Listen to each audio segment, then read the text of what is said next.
নির্বাচনের পরিবেশ তৈরি না হলে পাতানো নির্বাচনে কৃষক শ্রমিক জনতা লীগ যাবে না বলে জানালেন কাদের সিদ্দিকী।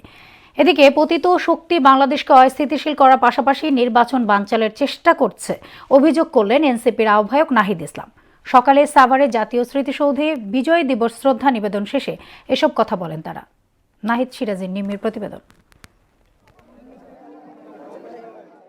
বিজয়ের ৫৫ বছরে পদার্পণে জাতীয় স্মৃতিসৌধে শ্রদ্ধা নিবেদন করেন সরকার প্রধান থেকে শুরু করে রাজনীতিবিদ ও সর্বস্তরের মানুষ।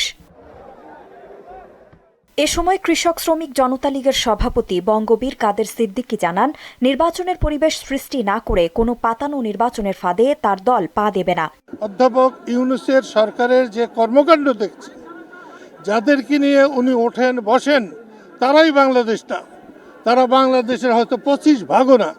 সেই জন্য সার্বিকভাবে নির্বাচনের পরিবেশ সৃষ্টি হলে আমরা অবশ্যই নির্বাচন করব, কিন্তু কোনো পাতানো নির্বাচনে আমরা যাব না।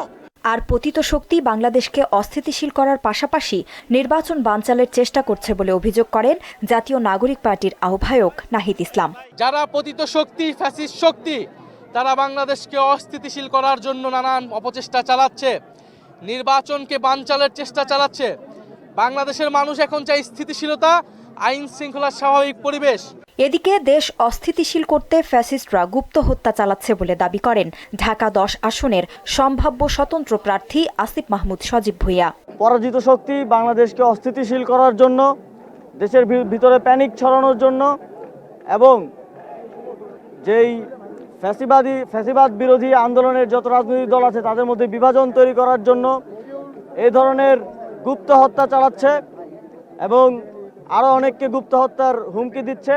দেশের মানুষের ঐক্যের মাধ্যমে সকল সংকটের সমাধান হবে বলেও মন্তব্য করেন আসিফ মাহমুদ। নাহিদ সিরাজ, মোহনা সংবাদ, ঢাকা।